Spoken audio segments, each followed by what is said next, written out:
Tyler Perry is back with a new Netflix movie, and adults might just be the best show on Hulu right now. Hi guys, welcome back to my channel. If you guys are new, my name is Josh, and welcome to Wednesday Watchlist, the weekly series in which I review recent movies and shows. In today's episode, I'm going to be reviewing the newest Tyler Perry Netflix movie, Straw, and then I'm going to be sharing my thoughts on season 1 of the new FX/Hulu show, Adults. And then I'm going to wrap things up by going over a couple new shows and movies that I want to watch. So without further ado, let's go ahead and dive right on in to my review of Straw. Now, before we dive into today's video, I just want to preface this by saying there are going to be spoilers all throughout this video. So if you have not seen Tyler Perry's newest Netflix movie, Straw, or if you have not seen Adults Season 1, this is a spoiler warning because I'm going to cover some spoilery topics in this video. Straw is a movie about a single mother who just can't catch a break. With a sick daughter to care for, her day goes from bad to worse to absolutely unimaginable. So starting off with the cast, we have the main star of this movie, Taraji P. Henson, who is playing Janiyah. We then have Teyana Taylor as Detective Raymond, Sinbad as Benny, Sherry Shepard as Nicole, Ashley Verscher as Tessa, Mike Merrill as Detective Grimes, and lastly, Glenn Turman as Richard. Now, before I dive into my review of Straw, I just want to preface this by saying there are going to be spoilers in this review, so if you have not seen this movie, go ahead and skip forward in the video. Now, moving on to my thoughts, we're going to start off with the good here, and for me, the best part of this movie was by far Taraji P. Henson's acting. I feel like in this movie, she does an absolutely phenomenal job here, and I feel like her delivery in this movie is just excellent. The way she is able to just convey emotions like anger, rage, sadness, fear, the way she's able to just perfectly portray those emotions in this movie is absolutely amazing, and it just goes to show just how talented of an actress she is. I also really like the story in this movie. I feel like it is a very gripping and at times heart-wrenching story, but it's also a very realistic story in the sense that oftentimes single mothers go through a lot, especially in the day-to-day life. Oftentimes they're shunned or looked down upon by society, and I feel like this movie does a really good job of conveying that message. But again, I really like the way this movie conveys how tough it is, not just for single mothers, but also for single parents in general. I feel like that's a really strong message, and I feel like this movie conveyed that. Now again, this movie does focus on a single mother, but I think the message here is clear that no matter if you're a single mother or a single father, it's not easy for anyone, and especially if you're dealing with a sick child and you're trying to juggle 2 jobs to pay for the bills and you're also the sole provider for that child, it is almost an impossible task. And then lastly, I feel like Teyana Taylor's face card ate down. Her face card just did not decline all throughout this movie. Like, I'm serious, no matter what scene she is in, her face card is just on point and she looks so good in this movie. Now, moving on to the bad, or the thing that I did not like about this movie, for me, that is going to be the ending. So, for those of you that have seen the movie, you know that the ending of this movie is very tragic in that we, as well as Janiyah, ends up realizing the fact that her daughter is no longer with us. Her daughter has in fact passed the night before, and so it becomes apparent that some of the events that happened in this movie were not really real, that they were hallucinations, as we see at the end of this movie, which kind of throws a lot of this movie into question as far as what is actually based in reality and what was a hallucination. So certain elements of this movie can now be called into question, as if, like, did these things really happen, or were they just hallucinations by Janiyah simply because she was stricken with grief, or because she was under so much stress and she was also dealing with grief? Is that what caused her to sort of snap, and I guess you could say in a way have like a manic episode? Now, although the twist ending of this movie is pretty good, I personally just don't like it, and I feel like the movie could have maybe added a twist element in another way. For example, I feel like maybe if we come to realize that Janiyah was just dreaming about the whole situation, or that she was just hallucinating the whole time, or again that it was a dream or something, I feel like that would have been a much better execution. I just feel like the end where we find out her daughter has passed is it's absolutely tragic, and it's just an absolutely gut-wrenching moment in a movie that's already very heart-wrenching. Like, this movie tugs on your heartstrings like there's no tomorrow. Like, this this movie is just so deep, especially if you are someone who did grow up in a single parent household. It's so easy to be able to relate to this movie and just really feel the elements of this movie. And I feel like this movie just does a really excellent job at that. And of course, I should have expected this from Tyler Perry, because if there's one thing he does really well, it is like the main character or one of the characters in the movie is just absolutely going through it, and there's like no light at the end of the tunnel. So I should have seen that coming, but again,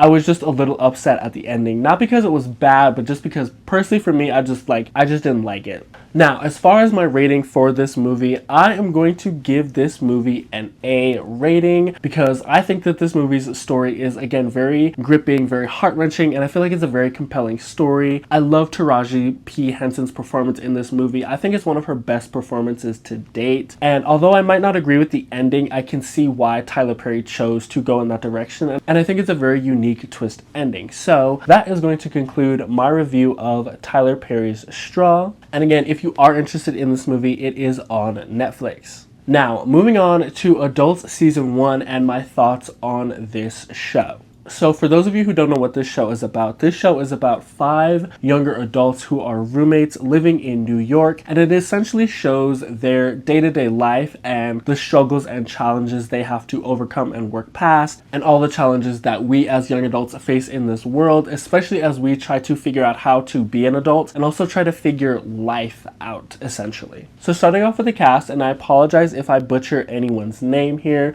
but I'm going to try my best. Firstly, we have Malik Saul as Samir, Lucy Freyer as Billy, Jack Inanen as Paul Baker, Amita Roa as Issa, Owen Thiel as Anton, Charlie Cox as Mr. Teacher, and lastly, Rachel Marsh as Carly. Now, Samir, Billy, Paul Baker, Anton, and Issa are the main 5 characters of this show. Now, moving on to my thoughts for this overall season, I'm just going to cover the season overall. I'm not going to do an episode by episode breakdown or anything like that, simply because the full season is now out on Hulu. So firstly, I think that this show is a really, really good show, and I think it does an excellent job at portraying Gen Z / younger adult life in a perfectly satirical way that is also like uniquely Gen Z, if that makes sense. I just feel like this show captures just the entire essence of what it's like to be a Gen Z young adult in just an absolutely like perfect way. Like, a lot of the elements are, of course, dramatized and satirical, from the way that characters engage with each other to the way that characters speak to the dynamic going on within the friend group. I just feel like this show perfectly captures, again, what it's like to be a young Gen Z adult. My next thought is that I ship Samir and Billy heavy. I don't know if these two are going to end up together in a potential future season of the show or not, but I definitely do sense some like chemistry, or like some sparks there, if that makes sense. I just ship these two. Like, their energy and the chemistry between these two is just so natural to me that it feels like these two are just like meant to end up together. Like, I just feel like they complement each other so well, especially when they're working together, and especially after Billy ends up breaking up with Mr. Teacher, and just how Samir essentially like comforts her and is there for her. I just feel like these two are just, they're meant to be together. Like, I don't know if I'm insane for thinking that, but I just feel like these two are just meant to be together, and I just feel like they go so well together.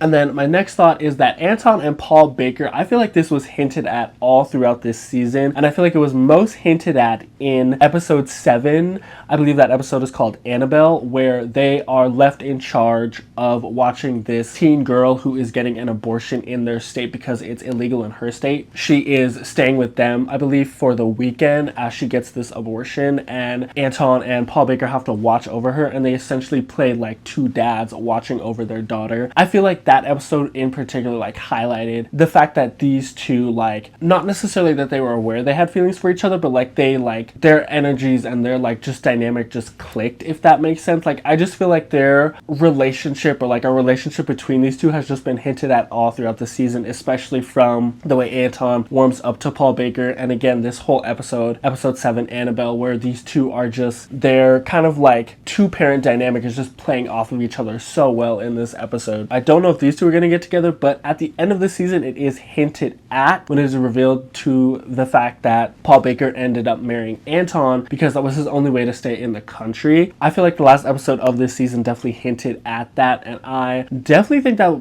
would be an interesting path to go down, because I wonder if then Anton, Paul Baker, and Issa would enter, I guess, maybe like a throuple, but like not really a throuple because Anton is gay and Paul Baker, I believe, is pan or bi. He's one of the two. I forget which, but I wonder how that dynamic would play out in this show. Or would the show have Paul Baker leave Issa for Anton, and like how would that shake up things among the friend group? But yeah, I definitely do see the potential relationship here, and I definitely also ship these two as well. Now, moving on, I have two favorite characters of this show. Number one is Anton, and that is simply because I can relate to this character so much, in the sense that Anton at times can be a little bit messy. He's a little bit dramatic, but he's also like super, I would say, flamboyant. He's just himself throughout the whole thing, and I just feel like I can relate to the character of Anton. And my second favorite character is Issa, and that is because I feel like I can relate to her at times like super chaotic energy. I feel like I can just, again, relate to that on a personal level, and I feel like a lot of Gen Z people can, or